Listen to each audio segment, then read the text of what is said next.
Viral di media sosial baru-baru ini aksi diduga istri polisi buang sampah ke jalanan kampung. Dalam narasi video, sosok wanita tersebut buang sampah sembarangan karena masalah warisan dan juga haus hormat dari warga sekitar. Sikap wanita diduga istri polisi itu tak pelak panen kritikan dari warganet.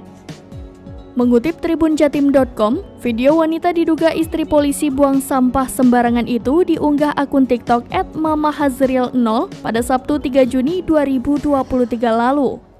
Tampak dalam video itu sebuah rumah dengan pagar hijau tinggi, kemudian dari dalam rumah terlihat seorang membuang sampah dari karung. Sampah itu dibuang begitu saja di depan pagar sehingga berceceran di jalanan kampung. Sedangkan dalam video terpisah tampak warga yang menyapu sampah berceceran. Tak hanya satu orang, ada beberapa warga lain yang ikut membantu untuk membersihkan sampah. Pengunggah menuliskan jika aksi yang dilakukan istri polisi itu karena perkara warisan. Bahkan disebutkan pula bahwa aksi diduga istri polisi buang sampah di jalan kampung tersebut memang bertujuan agar warga yang membersihkan sebab terduga disebut haus hormat. Diduga insiden ini terjadi di Cirebon Timur, Kabupaten Cirebon, Jawa Barat. Namun hingga berita ini tayang belum diketahui pasti alasan pelaku melakukan aksi tercelanya tersebut.